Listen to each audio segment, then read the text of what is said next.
Hi అండి. Welcome back to my channel. అందరూ ఎలా ఉన్నారండి? బాగున్నారా? నేనైతే చాలా బాగున్నాను. ఈరోజు పంచమి కదండి.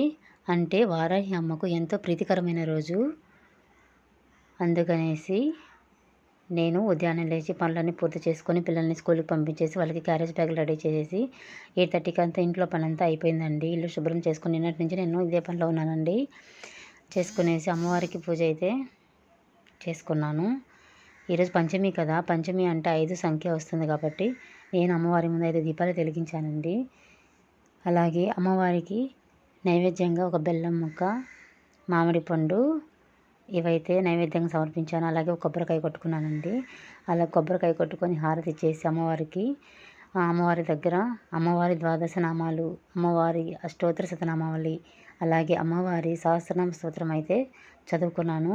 ఇప్పుడు నా మనసుకి చాలా ప్రశాంతంగా ఉంటుందండి.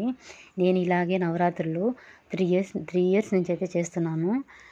పర్వాలేదండి. అమ్మవారి పూజ చేసుకున్నాక నాకు చాలా ఇదిగా ఉంది. అంటే వారాహి అమ్మవారినే కాదండి, నేను లలిత అమ్మవారిని, అలాగే లక్ష్మీ అమ్మవారిని, ఏడుకొండల వాడిని, ఇలా అందరినీ ఒక్కొక్క వారం అమ్మవారికి అయితే పూజ చేసుకుంటానండి. ఉన్నంతలో నేను ఇలా పూజ చేసుకోవడం వల్ల చాలా మనసుకి హాయిగా ఉంటుంది. ఇంట్లో కూడా మనకి చిరాకులు, విసుగు అలాంటివి లేకుండా ఇల్లు కూడా ప్రశాంతంగా ఉంటుంది. ఈ లోకంలో మనం ఎవరైనా నమ్మాలి అంటే అది దేవుడు మాత్రమేనండి, భగవంతుడు మాత్రమేను. మన ఆడవారికి అయితే అమ్మవారేనండి. ఆ అమ్మవారు ఏ అమ్మవారైనా సరే అమ్మవారిని పూజించుకుందాం. అలాగేనండి, నా వీడియో మీకు నచ్చినట్లయితే లైక్ చేసి, సబ్స్క్రైబ్ చేసి, షేర్ చేసి, కామెంట్ చేయడం మాత్రం మర్చిపోకండి. ఓకేనండి. బాయ్.